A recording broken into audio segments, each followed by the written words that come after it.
Welcome to Jeff Haid on YouTube.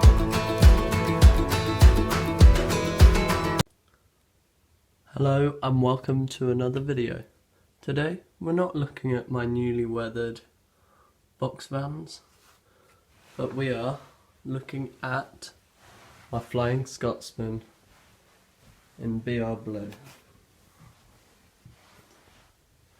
This is a new series called Loco Spotlight, so let's get into it and look at the Flying Scotsman. So, as you may have guessed, this is a Hornby model of the A3 version of Flying Scotsman, number 60103, and this is from a couple of years ago now, but not too long ago, so the cab and just detail in general is it's deprived. So let's take a little screwdrivery thing and do a bit of pointing at things. So first of all, we have the lining on the cab just here. This is very, very fine lining, but on the bottom here, on the bottom of the square, there is a varying thickness on there, which might not be ideal, just because it may pull away from the overall quality of the model. And I've noticed there's a little hole here where there should be something attached there, which it may well be a window. Yeah, it is a window. So I've only got half a window on this bit, on this side, but on the other side I do have a full window. Moving on to the handrails for the cab.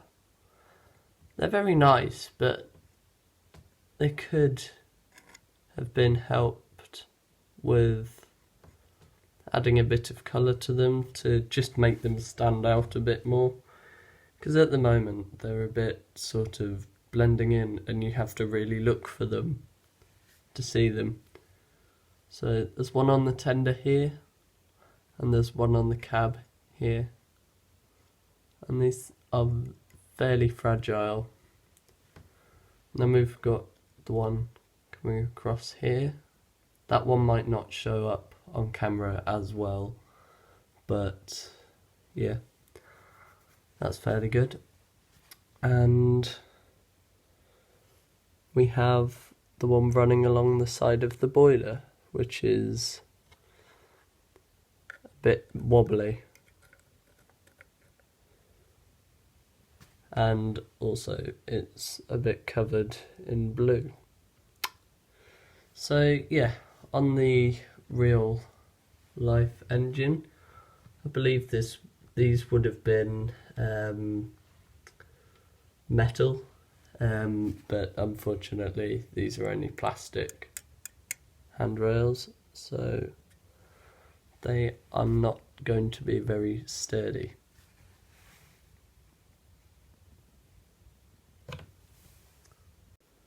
Moving on to the lining on the boiler, immediately you can see there's varying thicknesses on there. So you have fairly thin, just splodgy, if I'm honest. If we zoom in on that, there, so that bit there, that is very, very splodgy on one side, and these are two separate lines. And on here, that's just splodgy again. so not ideal for reality. Next we'll move on to the builder's plate, I believe it is, if it focuses.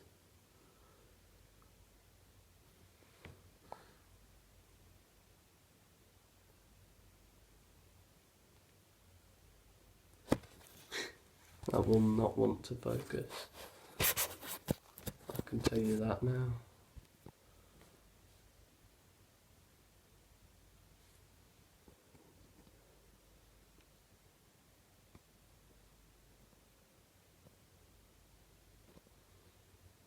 Anyway, that writing on there, it's very precise, and you can actually read it, which is very, very nice. The nameplate, well, that's just, it's very, very good.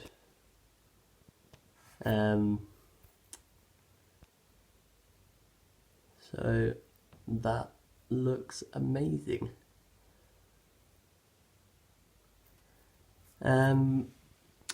Moving on round to the lining on the, is this the running plate? This is a bit splattery, as you can see here. Along there, that's quite splattery, but in essence that's all there, and it comes to a nice finish on the buffer beam there.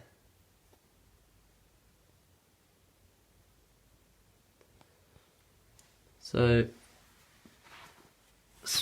speaking of the buffer beam, here's what it looks like. We do have sprung buffers.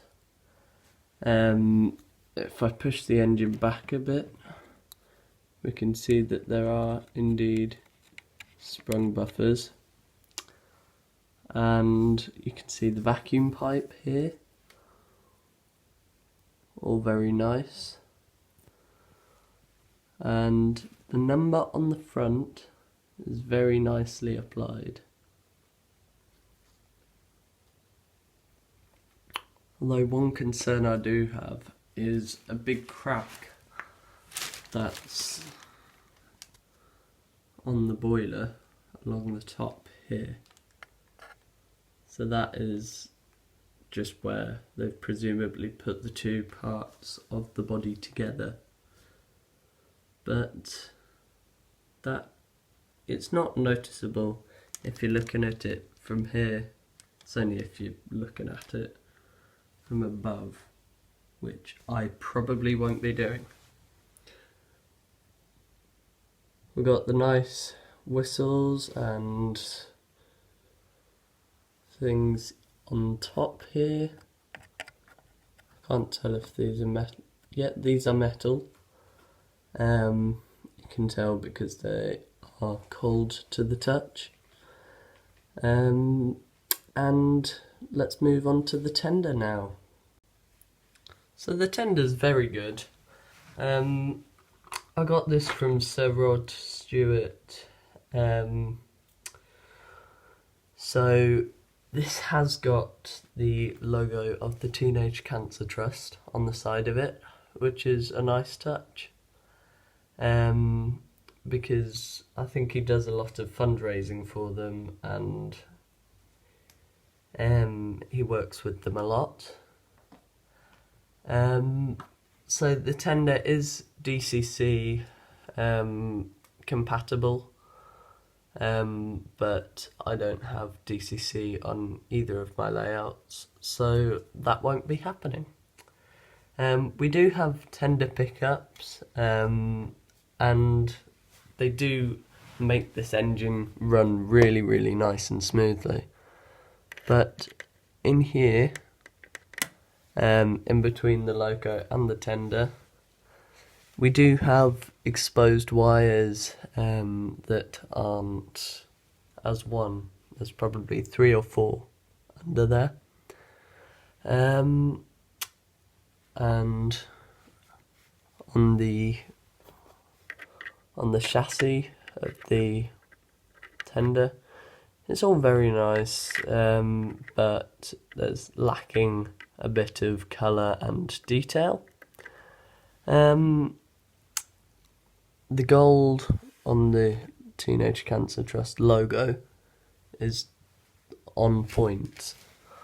On the other side it's a bit scratched, but that's just from me taking it in and out of the box when I first got it.